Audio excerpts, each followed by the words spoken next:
Ya, kita mulai aja ya. Assalamualaikum warahmatullahi wabarakatuh. Kita masuk lagi pada hari ini pertemuan kedua mata kuliah hukum internasional dengan materi sejarah perkembangan hukum internasional. Jadi sejarah perkembangan hukum internasional ini nanti ada di zaman India kuno, Yahudi, Romawi, Yunani, Westphalia, abad 18 dan abad 20. Ya, juga nanti ada sejarah-sejarah diakuinya organisasi-organisasi internasional seperti WHO, World Bank, semacam-macam itu. Ya, kita masuk dari pembahasan pertama di zaman India kuno. Ya, kalau di zaman India kuno, dalam kebudayaan India kuno terdapat kaedah dan lembaga hukum yang mengatur hubungan antar kasta, suku bangsa dan raja. Jadi dari zaman dahulu pun, di zaman India kuno pun itu udah ada pengaturan. Ya, kalau kita bahas dari segi Islam ya berarti di zaman Nabi Muhammad pun, di zaman para khalifah pun itu udah ada pengaturan, ada khalifahnya. Ada aturan yang dibikin khalifah, bagaimana pengumpulan harta kekayaan, bagaimana membagikannya ke masyarakat miskin yang membutuhkan. Ya seperti itu juga. Bagaimana lembaga-lembaga yang mengatur itu, suku bangsa, raja itu pada zaman dahulu itu enggak ada ketentuan tertulisnya. Jadi bagaimana keterangan raja itu, itulah ketentuan tertulisnya. Ya kan? Jadi raja kalau di sistem kerajaan bukan zaman dulu juga sampai bahkan sekarang juga bahwa di sistem kerajaan itu itulah perkataan raja adalah undang-undang. Ya, apa perkataan raja itu undang-undang harus dilaksanakan. Jadinya bagaimana perkataan-perkataan raja itu menjadi acuan bagi masyarakat untuk menjalani kehidupannya. Ya. Bagaimana kalau zaman dulu perang juga berdasarkan keputusan raja, ya istilahnya demonstrasi keputusan raja. Nggak ada dulu demonstrasi karena memang dari zaman dulu kehidupan itu udah aman, udah raja-raja itu harus bersifat adil. Ya, bagaimana sekarang kalau kita lihat kalau di Indonesia aja yang masih sistem kerajaan itu DIY, Daerah Istimewa Yogyakarta. Ya, nggak pernah ada masalah. Dari zaman dahulu kita lihat sampai sekarang nggak pernah itu masyarakat demo minta pemilihan gubernur. Ya kan? Nggak pernah ada di pemilihan gubernur. Kalau pemilihan wali kota ada di sana. Di provinsi Yogyakarta ada wali kota ada, tapi gubernur nggak ada. Mereka berdasarkan keturunan. Ya. Masih diakui. Karena apa? Karena masyarakatnya hidup makmur, gak ada yang berkekurangan. Itulah kalau memang raja memang raja, kalau raja sultan itu hampir sama lah itu, cuma beda sebutan aja di beberapa wilayah negara. Jadi kalau raja itu bersikap adil, masyarakat pun akan senang, masyarakat nggak susah. Kenapa Jogja bisa melakukan sistem kerajaan? Kan dia di bawah naungan Republik Indonesia, nggak ikut dipilih gitu. Itulah di Indonesia ini ada beberapa yang memang daerah kekhususan, daerah istimewa. Jogja, satu lagi Aceh.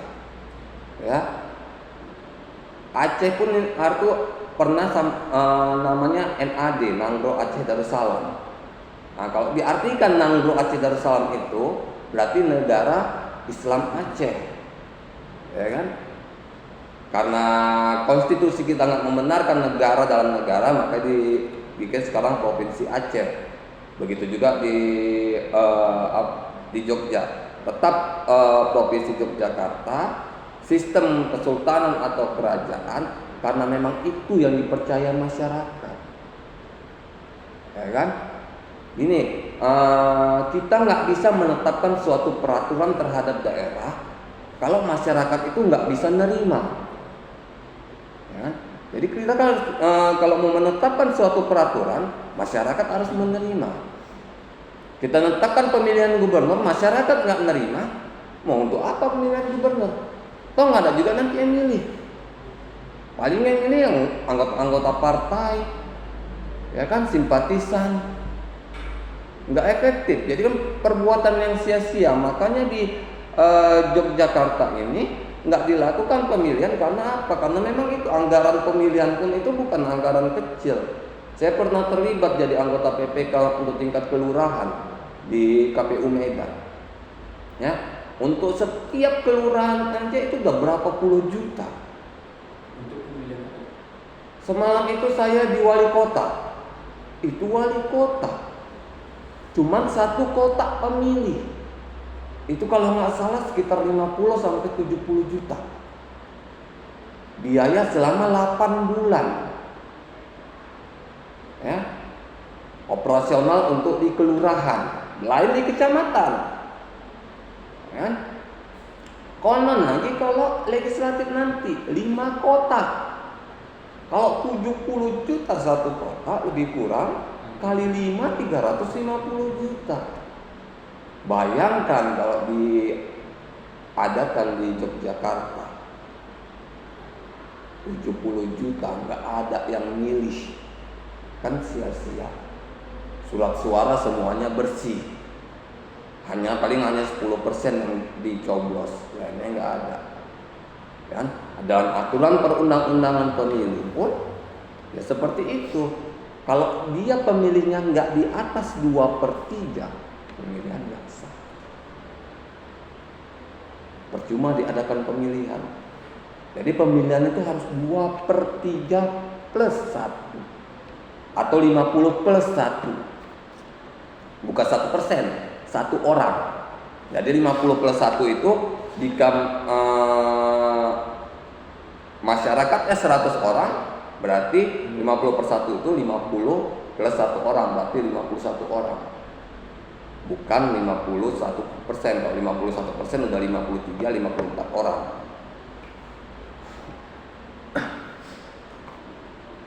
Ya, jadi pada zaman sekarang ini raja dalam mengadakan hubungan dengan raja lainnya diatur oleh kebiasaan yang dinamakan desa dharma. Ya. Jadi bagaimana kebiasaan-kebiasaan yang ada di dalam masyarakat itu dalam melakukan kerjasama itu tetap dalam keadaan masyarakat setempat, ya, nggak akan jauh beda dengan yang ada dengan apa yang diyakini oleh masyarakat. Karena kalau berbeda dengan apa yang diyakini oleh masyarakat, masyarakat pasti akan bertanya. Makanya saya bilang itu kalau masyarakat adat ini paling mengerti tentang hukum dan kebudayaan mereka. Ya? Mereka paling mengerti aturan. Nggak usah dipaksakan mereka untuk memahami aturan. Ya? Jarang kita melihat masyarakat adat yang melanggar peraturan perundang-undangan, yang melakukan tindak kejahatan. Ya, lain kalau di OPM, ya, Papua itu bukan lagi masyarakat adat, itu hanya sekelompok orang yang ingin mengadakan kerusuhan. Ya. Jadi kalau masyarakat adat di sepanjang Sabang sampai Merauke ini berapa suku bangsa, adat budaya yang ada. Tapi nggak pernah ada mereka mau menonjolkan kebudayaan mereka. Cukup kebudayaan mereka ada di wilayah mereka. Saat anak mereka keluar, ya udah tetap bawa budaya mereka bagi keluarga mereka. Itu yang memeras deh. Orang-orang kayak yang di pedalaman gitu. Apakah mereka melakukan pemilu juga? Kalau yang masih terdata di Sdukcapil Indonesia, maka mereka tetap dilakukan pemilihan walaupun di balik gunung, di hutan, di daerah aliran sungai, di Papua tuh banyak, itu dikirim. Bahkan mereka pun dikirimi pakai helikopter dan bot. Memang itu dikirim. Yang enggak dikirim kan memang mereka yang tidak terdata. Ya. Seperti kalau kita contoh misalnya suku anak dalam di Jambi. Mereka enggak punya KTP. Ya. Mereka enggak pernah disensus. mereka masih asing dengan kita, dengan masyarakat Indonesia. Jadi kalau kita mendekati mereka secara tiba-tiba, dikira musuh, ya, karena mereka pun memang tinggalnya di hutan dalam, nggak pernah mereka ke kota, nggak pernah mereka keluar dari hutan, tetap mereka berada di wilayah hutan. Itulah mereka bagaimana hidupnya di hutan, mereka tetap gimana pun tetap di hutan. Pernah pemerintah juga ingin melakukan sensus untuk memberikan bantuan kepada masyarakat pedalaman, nggak bisa. Para pengamat juga bilang kalau memang mau masuk ke dalam, maka kita harus masuk dulu secara perlahan, nggak boleh secara tiba-tiba. Kita berbaur dulu masyarakat menerima kita baru, ya, karena kita nggak tahu sifat mereka. Kita tahunya cuma dari catatan sejarah. Ya kan? Catatan sejarah ini benar tapi nggak 100% lengkap. Ya kan? Bagaimana kebiasaan mereka, apa kemauan mereka, apa yang nggak boleh di suku mereka. Kan itu yang selalu saya bilang juga. Jika kalian jadi PNS, kalian cari tahu dari suku, kepala sukunya, apa yang nggak boleh di sini. Jangan sok pintar kalian, ya. Kalau mereka yang masih percaya dengan yang gaib, diobat-obati kan udah sakit, ya. Kalau ini pedalaman itu, karena ada juga tetangga saya, ya, jalan-jalan ke Karo apa ke mana itu, buang air sembarangan, ya, nggak permisi. Pulang dari situ seminggu sakit. Dia dimarahin waktu itu. Ada seseorang yang marahin dia, bapak-bapak marahin dia, seminggu sakit. Karena sakit itu, jadi kawan-kawannya balik lagi ke sana cari bapak itu, nggak ada. Ditanya sama warga sekitar, nggak ada. Yang kenal sama bapak itu, dikasih tahu ciri-ciri yang nggak ada. Terakhir 3 minggu atau 1 bulan kemudian meninggal. Ya, kita memang sekarang ada ajaran agama, ya, semuanya sudah diajarkan oleh agama. Iya, kita harus 100% percaya agama, tapi kita nggak boleh juga menyampingkan hal-hal seperti itu. Ya, karena kebudayaan itu tetap hidup dalam masyarakat. Karena di Indonesia ini nggak ada pemusnahan etnis kayak di luar negeri, ada yang pemusnahan etnis kayak di Jerman ada, ya. Ini Rohingya pun pemusnahan etnis. Ini memang pemusnahan etnis, kelompok masyarakat. Yang kedua, bangsa Yahudi. Ya, di zaman ini dikenal dengan hukum bangsa-bangsa, merupakan kebudayaan Yahudi.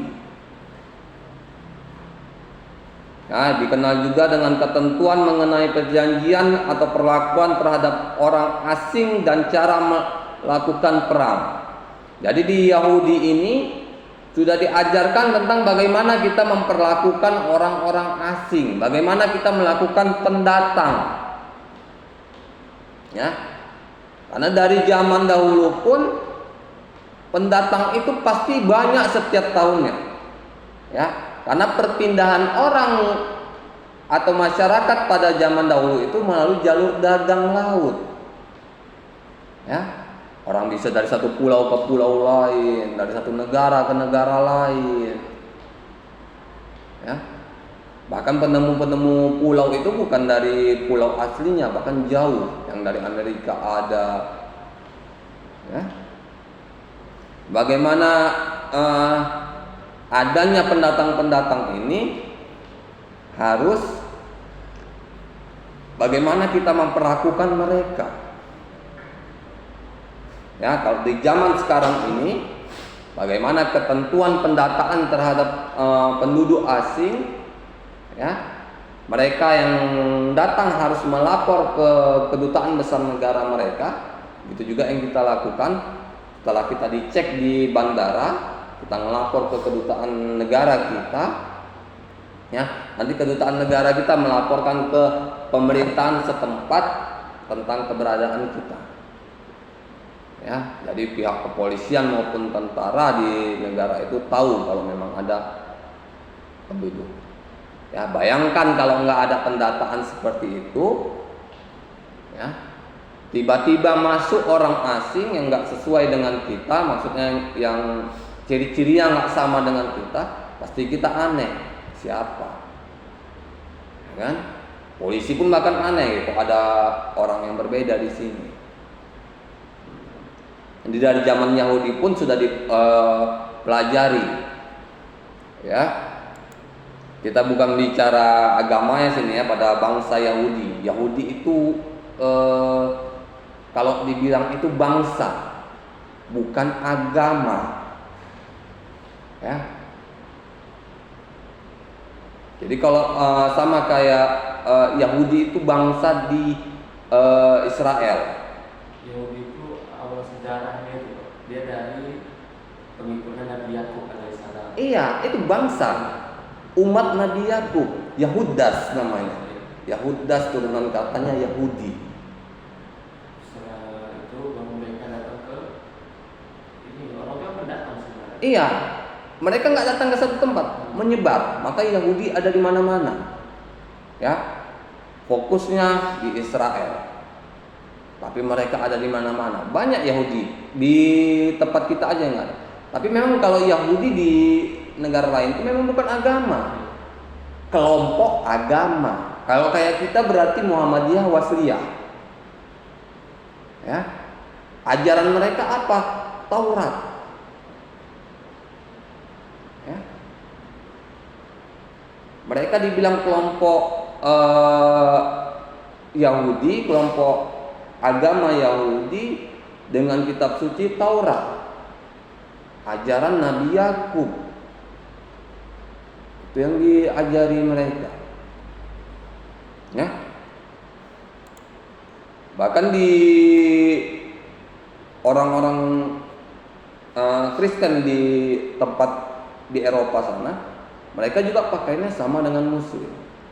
Ya, kalian boleh lihat, nggak ada biarawati yang nampak rambut, kan? Pakai jilbab panjang, bahkan jilbabnya lebih panjang dari orang Islam sekalipun. Ya. Jadi jangan bilang jilbab itu budaya orang Islam atau milik orang Islam, karena memang orang agama lain pun ada. Karena inti dari jilbab itu adalah untuk menutup aurat, bukan simbol agama. Ya. Selanjutnya yang ketiga, di zaman Yunani, pada masa permulaan Yunani, proses pembentukan kaidah kebiasaan hukum internasional dari adat istiadat dan praktek yang ditaati oleh negara tersebut. Ya, jadi zaman Yunani ini juga melihat kepada apa yang ada di masyarakat.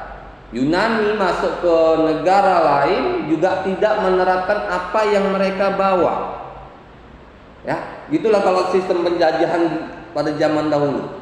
Mereka masuk ke suatu negara, mereka nggak langsung menerapkan apa yang mereka yakini. Mereka cari tahu dulu apa nih yang ada di masyarakat ini, apa yang diyakini masyarakat ini, apa yang biasa dilakukan oleh masyarakat ini.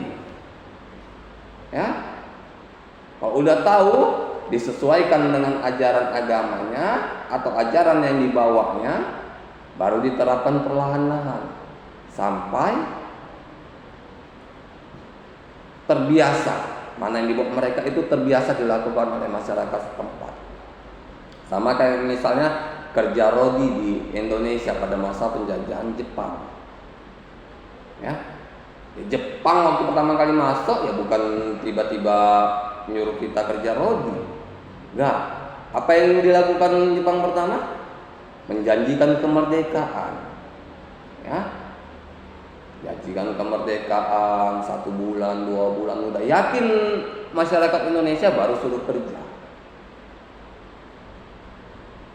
Ya. Gitu kita kalau ingin istilahnya ingin menguasai suatu daerah, seperti itu sistemnya. Ya.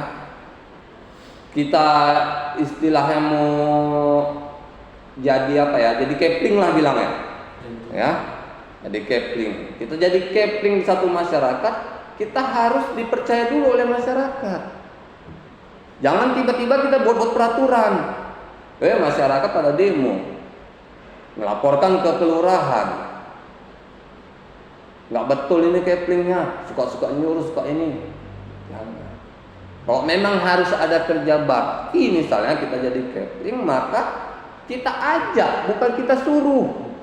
Pak, Bu, yuk kerja bakti, kita bersihkan selokan supaya nggak banjir. Keplingnya juga harus turun, masuk ke selokan, masuk kemana, ya.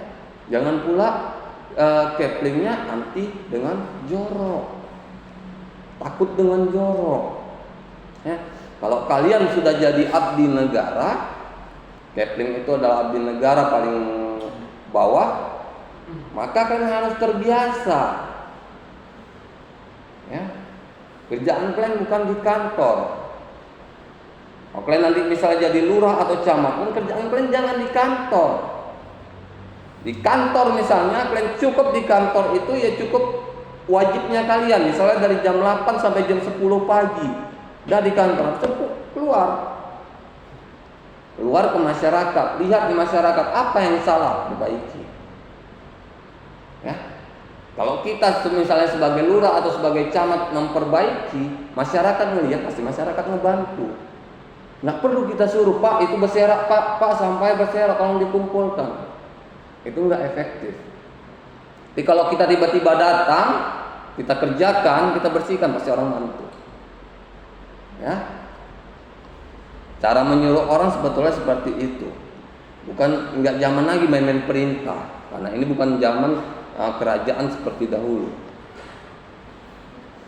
Ya, pada zaman ini juga diatur mengenai hubungan antar kelompok-kelompok manusia yang hidup dari negara-negara kota. Ya, apa itu misalnya golongan Yunani dan orang luar Yunani dianggap sebagai orang-orang barbar atau biadab. Ini di masa Yunani.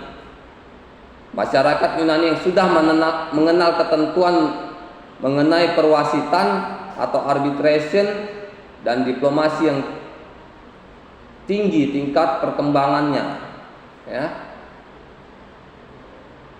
Bila kalau masyarakat Yunani dan luar Yunani, kalau Yunani itu yang mengerti dengan aturan di masyarakat. Yang luar Yunani itu yang disebut sebagai orang-orang biadab atau orang-orang barbar. Ya. Kalau orang-orang kata-kata barbar ini di Eropa, Amerika kita sering dengarnya itu. Masyarakat barbar. Ya. Itu berarti masyarakat barbar itu kalau menurut kita kasar tapi bahasa mereka tidak, itu berarti masyarakat luar, pendatang yang nggak mengerti aturan daerah setempat. Jadinya terkadang mereka melakukan pelanggaran, selama pelanggarannya itu belum terlalu serius, itu nggak jadi masalah. Itu pengecualian dari mereka. Ya. Lain hal kalau kita sebagai penduduk tetap kita melakukan hal yang sama dengan penduduk barbar ini, pasti kita dihukum. Karena kita masyarakat setempat yang sudah tahu aturan, mereka pendatang. Ya. Sumbangan yang paling berharga dari kebudayaan Yunani bagi perkembangan hukum internasional adalah konsep hukum alam. Apa itu? Yang berlaku secara mutlak dimanapun hukum itu berada terhadap manusia. Di konsep hukum alam ini melihat kepada gejala-gejala alam, ya, gempa bumi, banjir, ya, tsunami, hujan. Jadi itu oleh masyarakat masa lalu juga dilakukan penelitian, dibuat catatannya, makanya sampai sekarang kita bisa menikmati kepastian cuaca. Ya, misalnya Januari sampai Desember sampai dengan Maret itu hujan. Ya, pasti nggak akan meleset jauh-jauh. Pasti sekitar 4 bulan itu pasti ada sering hujan, bukan ada, pasti sering hujan. Entah di 2 bulan, entah di 3 bulan, entah memang 4 bulan sekali. Ya, setelah Maret sampai Agustus, April sampai Agustus itu panas. Ya, itu kita alami. Ya, setiap tahun kita alami karena bulan puasa kita di bulan itu selalu kemarau. Siang hari kemarau. Inilah nanti tantangan kalian juga, yang kalian kuliah nanti di siang hari, matahari di atas kepala. Itu biasanya, itulah di Maret sampai Agustus. Ya, itu bukan serta merta orang-orang sekarang, BMKG sekarang meneliti, tapi mereka juga melihat dari catatan masa lalu. Ya. Masa lalu yang belum mengenal teknologi pun juga mereka sudah betul-betul paham dengan apa yang terjadi dari gejala-gejala alam. Ya. Misalnya kalau udah petir muncul berarti udah akan hujan. Kalau udah angin kencang udah hujan. Ya, udah siap-siap mereka mana yang perlu ditutup. Ya. Selanjutnya di zaman keempat itu zaman Romawi. Ya, di sini hukum internasional sebagai hukum yang mengatur hubungan antar kerajaan tidak mengalami perkembangan yang pesat. Ya, jadi di zaman Romawi ini masih hampir sama dengan di zaman Yunani. Ya. Jadi di masa Romawi ini juga menyumbangkan banyak sekali ajas dan konsep yang sampai sekarang masih kita pergunakan. Masuk yang konsep-konsep yang ada di hukum pidana, perdata, ya, tata negara, nanti ada itu di kalian pelajari dari bangsa-bangsa Yunani. Ya.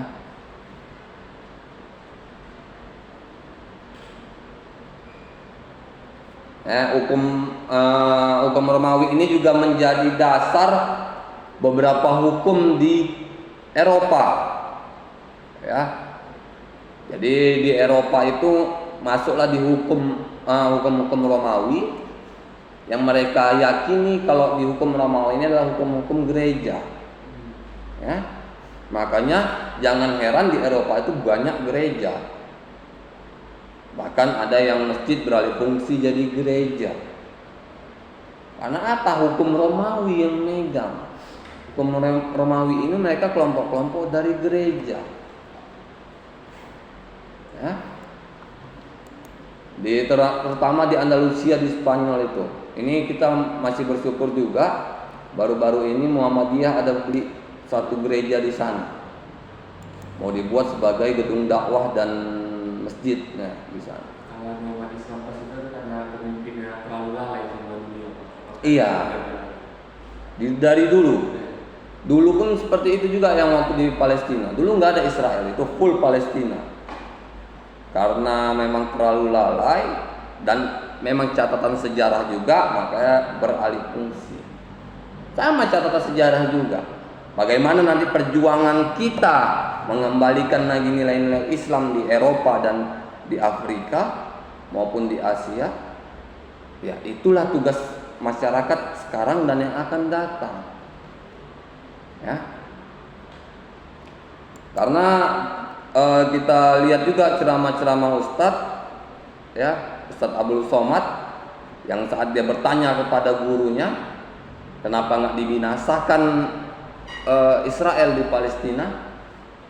Apa jawaban gurunya dari Maroko? Kalau dibinasakan Israel, apalagi tiket kalian masuk ke surga? Ya kan? Itu aja jawabannya. Karena memang itu. Ya, di catatan sejarah Israel bahwa Israel akan hilang di masa yang akan datang. Ya, tanahnya semuanya milik Palestina. Siapa yang membuat mereka hilang? Adalah masyarakat Islam dunia. Makanya dia sibuk sekarang ini ingin berkawan sama masyarakat Islam dunia, mengajukan kerjasama sama Indonesia, Malaysia, Brunei, semuanya nolak. Harusnya itu istimewaan banyak sekali. Banyak. Negeri para nabi, Musa dikuburkan di situ, Nabi Ibrahim dikuburkan di situ. Keistimewaan sana cobalah. Kalian pikirkan udah berapa ratus tahun itu perang di Palestina. Tapi kenapa masyarakat Palestina nggak pernah habis? Ya, kita logika matematika kita pakai. Jika orang dibunuh setiap tahun, setiap hari, harusnya kan habis. Kenapa enggak? Kalian mau tahu jawabannya, kalian boleh cek di YouTube. Ternyata wanita Palestina itu lebih kurang sama kayak kelinci. Anaknya bisa lahir 7, 8, sampai 9 sekali melahirkan.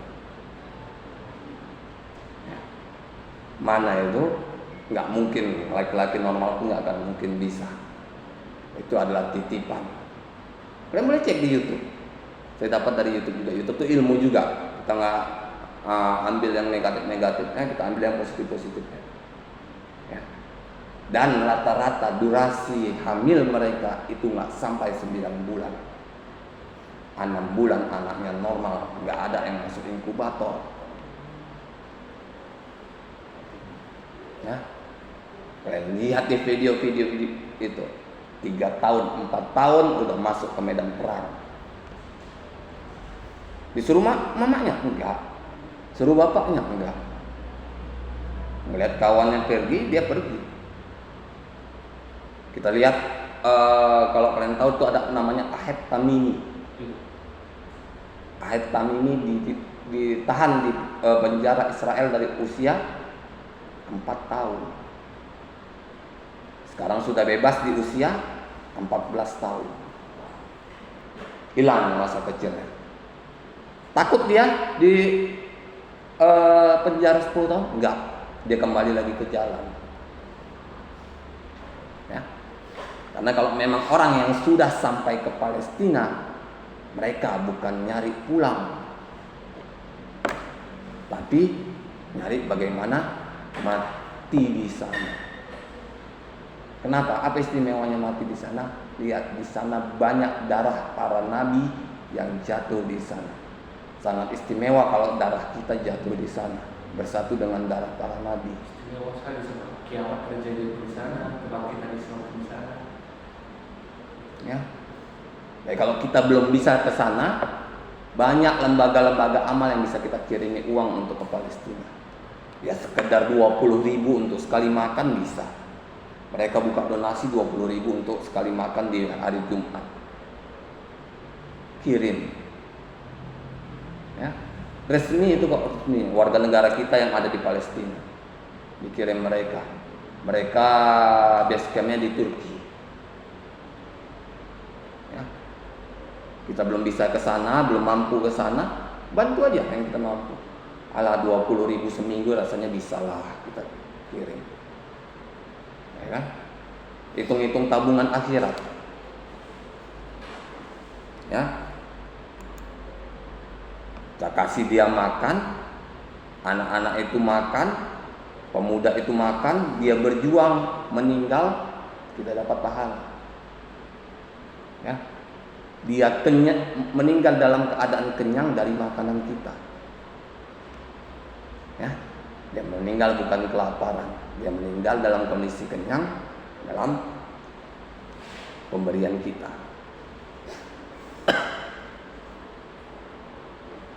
Ya, selama abad pertengahan ada 2 hal khusus yang menjadi penghalang evolusi suatu sistem hukum nasional. Yang pertama, kesatuan dunia rohani sebagian besar Eropa di bawah Imperium Romawi Suci.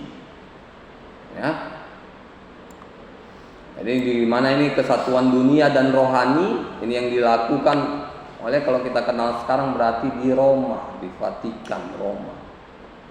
Di Vatikan itu sebuah negara. Kalau kita lihat di petanya itu salah satu kota di Roma, Italia. Maka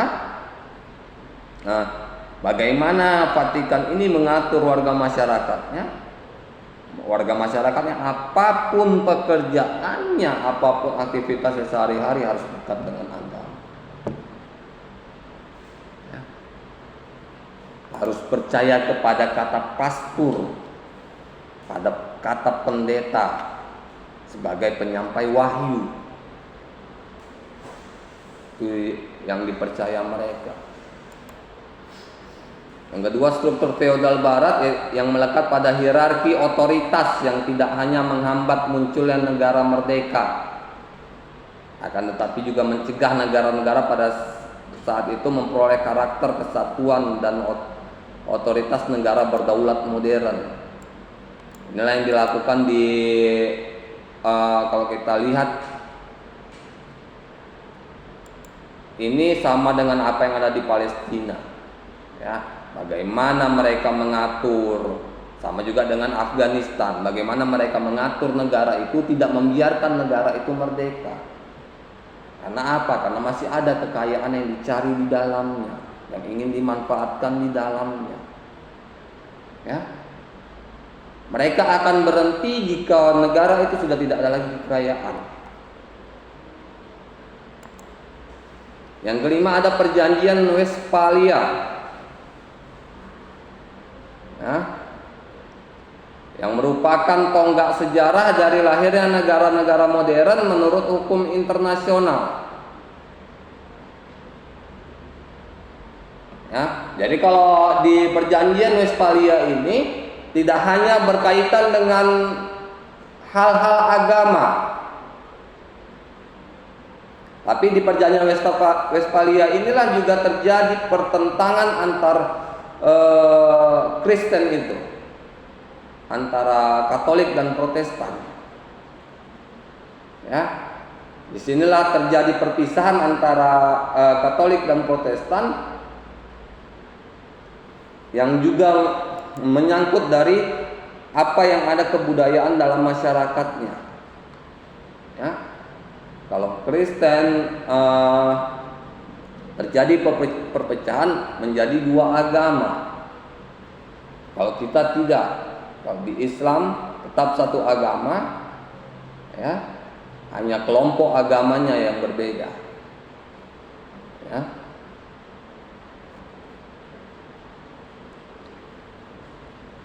Perjanjian ini juga telah meletakkan dasar bagi susunan masyarakat internasional yang baru, yang didasarkan atas negara nasional.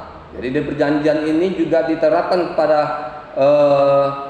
negara-negara baru apa yang dilakukan di negara sebelumnya. Contoh, pendudukan Inggris di Malaysia, Singapura. Ya. Dibebaskannya negara ini, tapi tetap mereka ngatur. Ya, ngatur mereka perekonomiannya, ya, akan mata uangnya pun mereka masih juga ikut campur.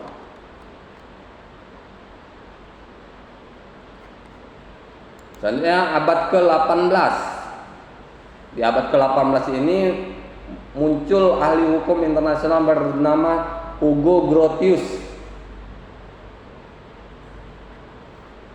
Di sini muncul dua aliran, yang pertama hukum alam dan aliran positivisme.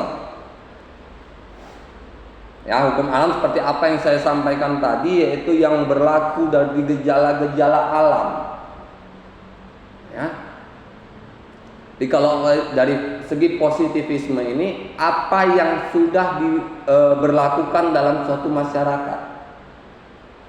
Ya, contohnya gini. Ada hukuman misalnya hukuman cambuk, nggak ada dalam aturan perundang-undangan, tapi sudah dilakukan dari masyarakat. Jadi kelompok negara ini masuk, ini nggak dihapus, tetap diberlakukan, ya, disesuaikan dengan keadaan masyarakat setempat. Jadi kalau kita lihat banyaknya penjajahan-penjajahan di dunia ini tetap tidak menghilangkan kebudayaan setempatnya. Kebudayaan setempat tetap terjaga, ya, tetap harus dijaga. Karena apa? Karena mereka tidak ada niat atau tujuan untuk misalnya membentuk Inggris di Singapura, membentuk Inggris di Malaysia, nggak ada. Inggris memegang Singapura, Malaysia, Australia misalnya, ya, mereka biar tetap sebagai Malaysia, tetap sebagai Singapura. Mereka hanya mencampuri urusan-urusan tertentu saja. Ya. Biarkan mereka bebas melakukan pemilihan kepala negaranya, silakan. Tapi kalau kayak Malaysia itu lepas dari urusan sama Inggris, bisa berdiri sendiri? Bisa. Kan udah jadi negara besar kan? Bisa, tapi mereka juga sampai saat ini nggak ada keinginan untuk pisah. Karena apa? Karena memang menguntungkan juga, bukan merugikan. Ya, kita nggak pernah dengar Malaysia krisis moneter. Ya, Indonesia yang udah nggak dipegang oleh negara manapun, kita mengalami krisis moneter 98 dan 2000, 2001. Ya, 98, 99, 2000, 2001. Mereka nggak pernah ada catatan sejarah moneter. Karena apa? Ekonomi mereka dikelola dengan baik, sistem kerajaan. Kalau ini kesusahan, negara induknya membantu, ada suntikan dana. Itu yang diharapkan mereka. Ya, kalau mereka misalnya lepas, ya, lepaslah, bisalah lepas. Misalnya, saat mereka kesusahan, siapa yang mau nolong? Ya. Kalau kesusahan secara militer mungkin masih banyak yang mau nolong, tapi kalau kesusahan ekonomi tidak ada. Kecuali kita berutang pada Bank Dunia. Itulah yang dilakukan Indonesia sekarang, berutang kepada Bank Dunia. Ya. Bukan negara lain nggak berutang, tapi tidak terlalu besar. Ya. Selanjutnya di abad ke-20. Di abad 20 ini mulai berdiri organisasi internasional. Ya.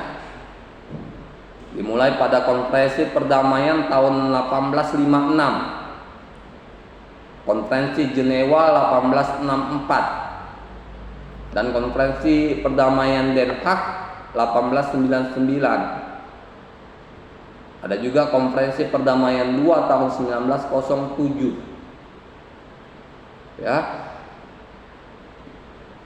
Dari konferensi ini juga membentuk Mahkamah Arbitrase Permanen. Ada Mahkamah Arbitrase Internasional. Peristiwa yang penting dari sini adalah pembentukan Liga Bangsa-Bangsa. Ya, Liga Bangsa-Bangsa didirikan oleh Konferensi Perdamaian Paris tahun 1919. Tepatnya 10 Januari 1920. Apa tujuannya dilakukan Liga Bangsa-Bangsa ini? Yaitu untuk melucuti senjata, ya, mencegah perang melalui keamanan kolektif, menyelesaikan perdamaian antar negara-negara melalui negosiasi, diplomasi, serta memperbaiki kesejahteraan hidup. Itulah mereka di Liga Bangsa-Bangsa ini juga memperhatikan kesejahteraan hidup masyarakat.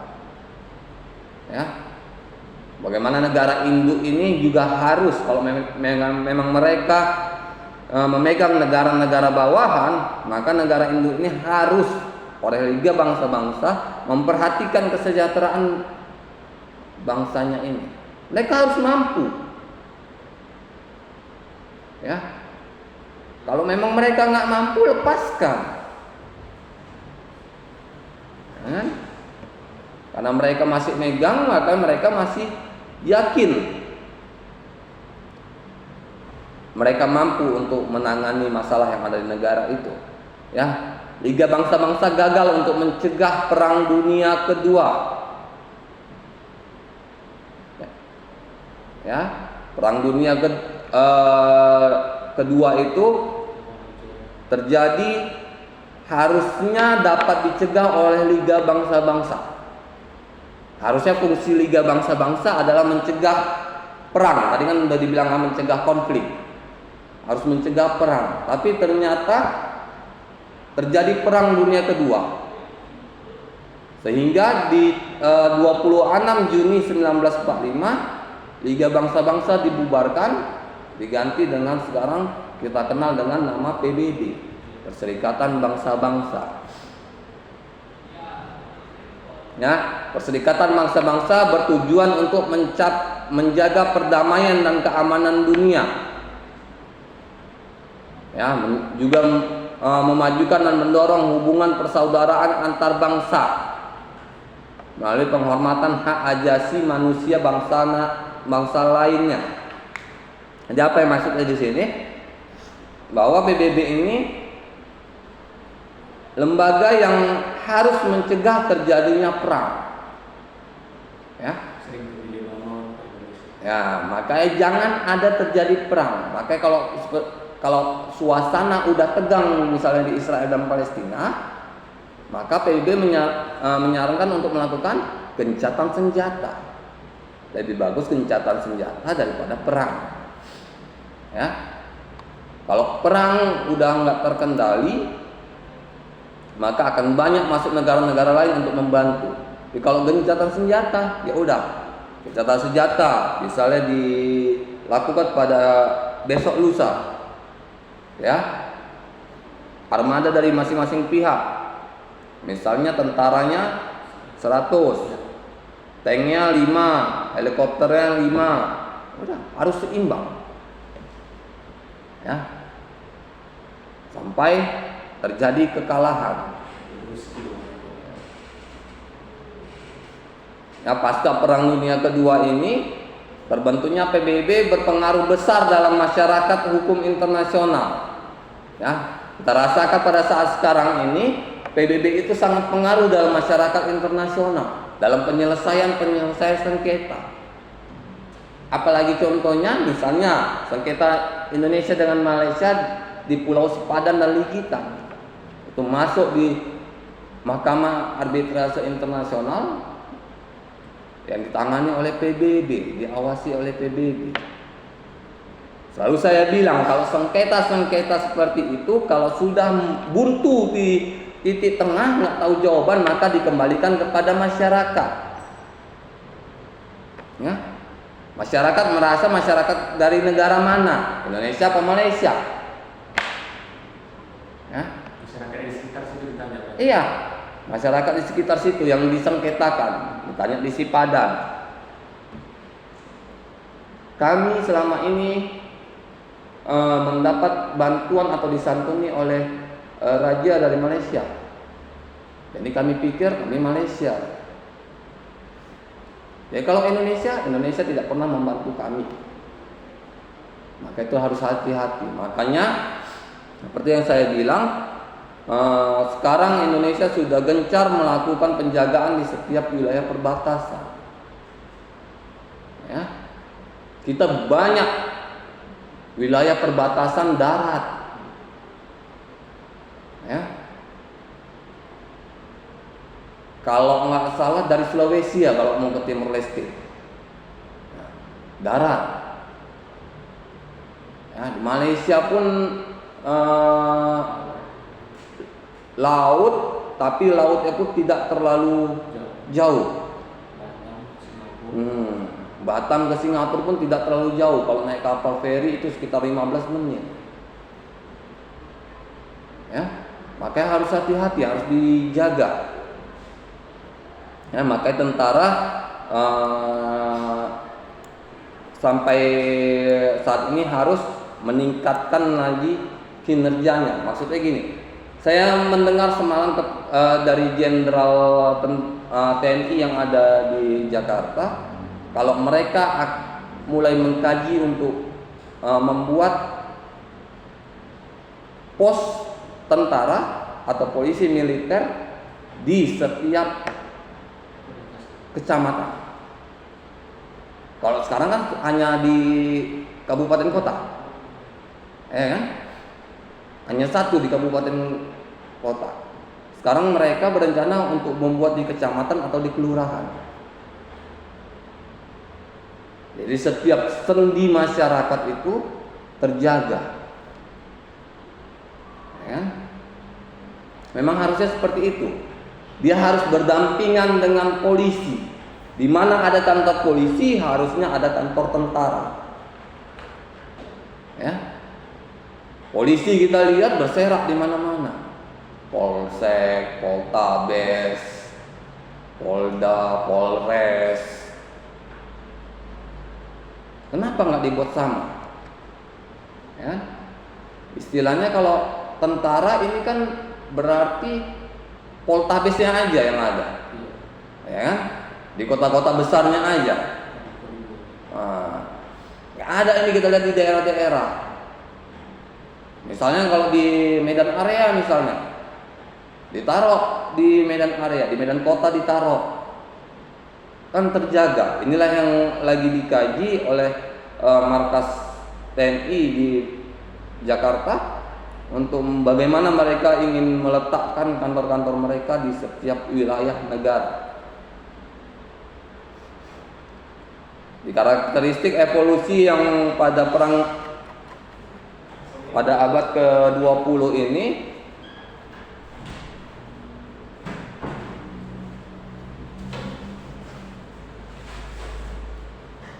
juga muncul ahli-ahli hukum internasional modern yang banyak menaruh perhatian kepada praktek keputusan pengadilan. Ya kita lihat pada saat sekarang ini, terutama lagi kalau masalah hukuman mati. Kalau hukuman mati pasti seluruh negara ikut campur. Karena memang aturan hukuman mati ini enggak sama di setiap negara. Beda batasannya. Dan apalagi kalau warga negara mereka dihukum mati di negara lain, mereka pasti akan merasa tidak senang. Makanya bagaimana yang dulu itu waktu hukuman mati terhadap Freddy Budiman kan ada 12 terpidana lainnya, termasuk ada yang dari Nigeria, ya, ada dari luar negeri lah rata-rata. Yang dari Indonesia paling 2 atau 3 orang. Tuh mereka sangat keberatan. Tapi di Mahkamah Internasional, di perjanjian PBB juga menghormati seluruh ketetapan pengadilan setiap negara. Itu nggak boleh dicampuri oleh negara lain. Makanya mereka hanya bisa berkomentar, bisa melakukan apa-apa. Karena udah ada aturan di dunia internasional. Ya, mereka boleh ngasih pandangan, tapi ini tetap berjalan. Kenapa seperti itu? Ya di istilahnya kalau di Arab Saudi pun masih banyak hukuman pancung. Ya, masih ada hukuman pancungnya. Nah, kalau kalian dengar cerita ceramah Ustadz Abdul Somad, dia menyaksikan hukuman pancung 3 orang, ya, yang kepalanya sampai jatuh ke kakinya. Memang ada. Yang seperti itulah, jika memang hukuman maksimal seperti itulah yang harus diterapkan setiap negara agar negaranya menjadi kuat. Ditakuti, orang nggak bisa macam-macam di sini. Istilahnya orang nggak bisa nih transaksi narkoba di sini. Konsekuensinya hukuman mati. Ya. Tapi perkara hukuman mati ini juga menjadi permasalahan internasional. Nggak boleh hukuman mati itu diputus oleh pengadilan, Mahkamah Agung udah berkekuatan hukum tetap langsung dieksekusi, itu nggak boleh. Dikasih kesempatan. Makanya biasanya jarak antara hukuman mati dengan eksekusi biasanya 10 tahun. Mana tahu ya, ada bukti-bukti baru atau saksi-saksi baru yang menyatakan dia nggak bersalah. Ya, kalau hukuman denda, hukuman penjara, hukuman apapun yang nggak menyangkut nyawa, kalau ternyata dia nggak bersalah, negara tinggal ganti rugi. Berapa tahun dia ditahan? Misalnya udah 10 tahun. 1 bulan berapa penghasilannya? Misalnya 5 juta. Setahun berapa? Berarti 60 juta. 10 tahun berapa? 600 juta. Kasih sama dia 750 juta. Selesai masalah. Ya kan? Dia pun nggak akan nuntut negara. Diganti biaya hidupnya. Tapi kalau hukuman mati, gimana mau diganti? Ini juga pernah terjadi tentang tabrakan gedung kembar WTC.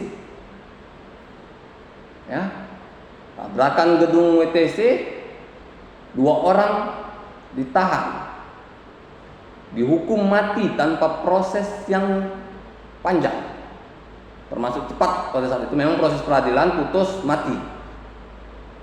Ya, setelah 3 tahun kejadian, ada yang mengaku bahwa yang dihukum mati negara bukan pelaku sebenarnya, mereka lah pelakunya. Yang dihukum itu adalah korban.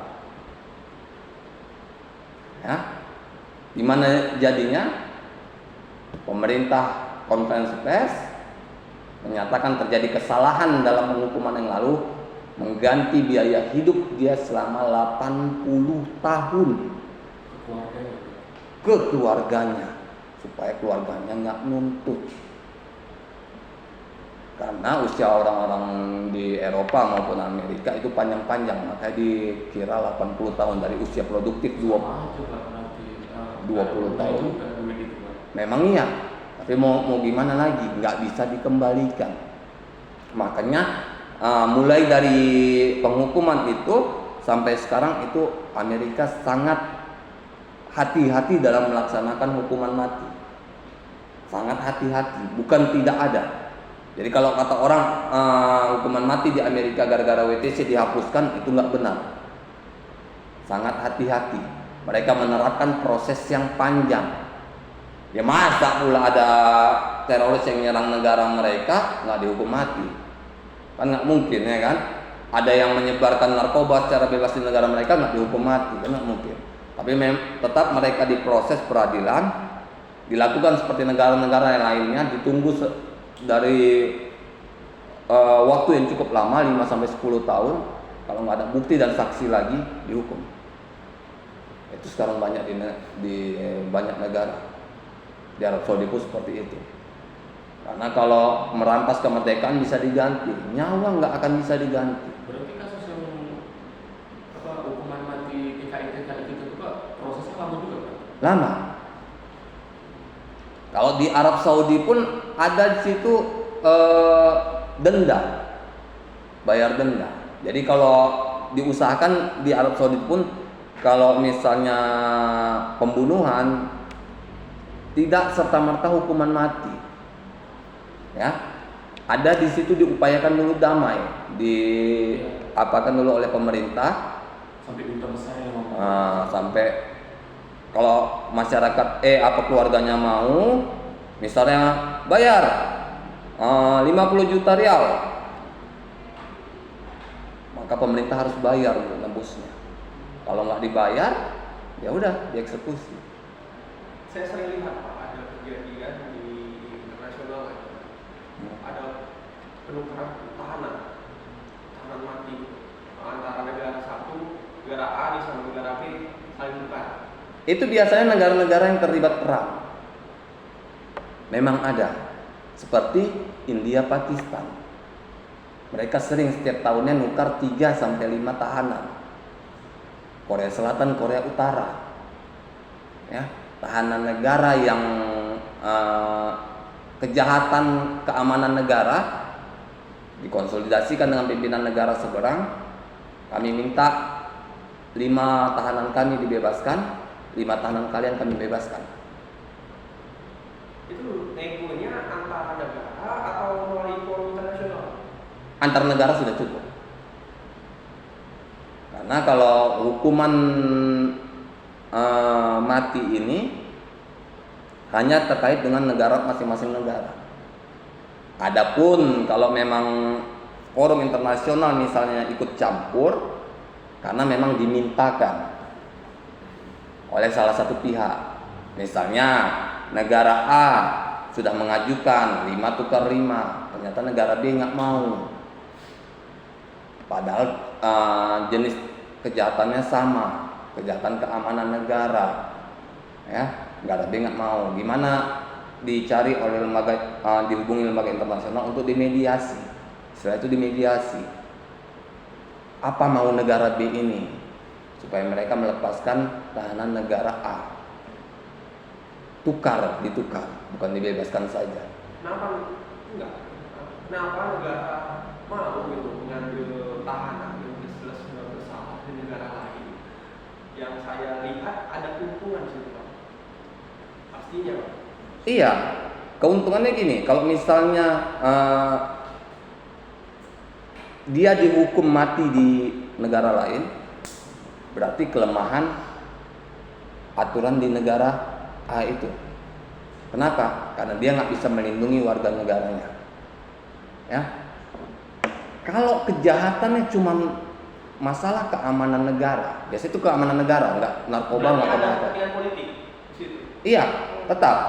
Kalau hanya keamanan negara, berarti kaitannya dengan negara dia juga, negara si A juga, bukan pribadi si pelaku, ya kan? Berarti pribadi si pelaku memperjuangkan negaranya. Jadi ada kepentingan di sini. Jadi kalau sampai dia dihukum mati di B, masyarakat internasional pasti akan melihat ini masyarakatnya udah membela negaranya, tapi dihukum mati di negara lain kok dibiarkan. Minimal ada upaya untuk membebaskan. Masalah berhasil atau tidaknya tergantung bagaimana mediasi antara kedua belah pihak. Yang penting udah ada niat baik dari negaranya untuk menyelamatkan warga negaranya. Tapi kalau Taliban itu Pak berperang sendiri sama negaranya itu gimana? Taliban itu bukan berperang sendiri sama negaranya. Bukan. Kalian lihat sejarahnya, Taliban itu 5-10 tahun yang lalu itu dipegang oleh Amerika. Asli full Amerika. Tentara di Afghanistan itu Amerika semua, nggak ada tentara Afghanistan. Ya, tentara Amerika, ya, pengatur pemerintahannya juga dari Amerika semua. Makanya pada saat Amerika masuk, ada yang terusir, itulah Taliban. Terusir dari Afghanistan. Mereka terusir nggak mau ini tinggal di satu tempat yang sama. Kalau tinggal di satu tempat yang sama, ada pencarian karena mau dibunuh. Makanya mereka pisah. Jadi warga negara pendatang korban Afghanistan. Ada yang di Turki, ada yang di mana. Di Malaysia ada di mana. Mereka tetap berkomunikasi semua ini, menyatukan kekuatan. Jika sudah yakin, lakukan serangan balik. Dan mereka berhasil. 2 atau 3 tahun yang lalu mereka melakukan serangan balik. Mereka memegang lagi negara Afghanistan. Jadi Taliban itu bukan, jangan percaya opini masyarakat internasional, itu buatan Amerika yang menyatakan bahwa Taliban itu adalah teroris untuk negara Afghanistan. Enggak. Kalian boleh lihat catatan sejarah, Taliban itu adalah warga negara asli Afghanistan. Taliban itu sama kalau kayak kita di sini itu namanya Batak, Jawa, ya, Nias, itu sama. Seperti itu di sana. Sebutannya Taliban, kelompok masyarakat. Ya, makanya saat mereka masuk pun mereka bilang, kami hanya mengusir Amerika. Warga Afghanistan nggak perlu takut, nggak akan kami apa-apakan. Karena ada juga warga Afghanistan yang mengungsi. Mereka nggak tahu kok ada penyerangan. Ya. Kenapa kalian pergi? Kami ini warga Afghanistan. Kami warga Taliban yang kembali ke rumah kami. Ya. Ingat, Amerika sudah di sini mengambil kekayaan kita. Kita harus mengolah kekayaan kita sendiri. Makanya sekarang Afghanistan aman. Masyarakatnya udah percaya, udah dijamin bahwa mereka tidak akan dihukum apapun, aman. Ya. Tapi dalam segi hukum mereka lah, menerapkan hukum Islam sendiri Pak sangat ketat banget di sana. Yang berdasarkan sumber-sumber tuh ya, waduh seperti negara Islam gitu Pak. Iya, mereka memang kalau kita lihat ada beberapa negara di Afrika ini memang negara-negara Islam yang kuat dengan negara Islam. Seperti misalnya Maroko. Ya, Afrika. Nah, Maroko ini bukan negara Islam, bukan negara di benua Asia Islam. Mereka Afrika. Tapi 98% mereka Islam. Kenapa? Karena itu yang agama nenek moyang mereka. Bukan tiba-tiba Islam masuk memaksakan agama, bukan. Ya, agama nenek moyang mereka, bagaimana mereka diajarkan dulu, itu yang mereka ajarkan. Sama kalau misalnya kita, kenapa di setiap kota itu agamanya berbeda-beda, ya kan? Kenapa di Bali Hindu? Karena dulunya Bali itu banyak pedagang-pedagang dari Hindu, mengajarkan agama Hindu di situ, membangun rumah ibadah Hindu segala macam. Maka Hindulah yang memegang agama terbesar di Bali. Mengapa di Batak mayoritas Kristen? Ya, saya nggak bilang seluruhnya, mayoritas. Udah 50% lebih Kristen. Ya, karena memang dari dulu Batak itu dibentuk oleh pemuka-pemuka gereja dari Eropa. Jadi pemuka-pemuka gereja dari Eropa, Amerika datang ke situ, dia nggak ganggu tentang budaya setempat, tentang apapun yang ada di situ, tapi pada saat itu mereka tidak memiliki keyakinan dulunya, ya. Maka diajarkanlah gereja segala macam Kristen. Makanya sekarang banyak Kristen, bukan nggak ada yang Islam, ada, tapi kebanyakan Kristen. Ya, bahkan dalam satu kelompok marga, misalnya keluarga marga, misalnya marga purba, bisa satu keluarga itu ada agama Kristen, ada agama Islam, karena memang agama dari nenek moyangnya memang Kristen, seperti itu. Tapi kalau di Jawa Islam, Aceh Islam, ini dipengaruhi dari jalur perdagangan, karena mereka yang kalau dulu itu yang berdagang ke negara-negara lain itu adalah memang tokoh-tokoh penyebar agama. Ya. Inilah pertemuan kita hari ini. Lebih dan kurang saya mohon maaf. Assalamualaikum warahmatullahi wabarakatuh.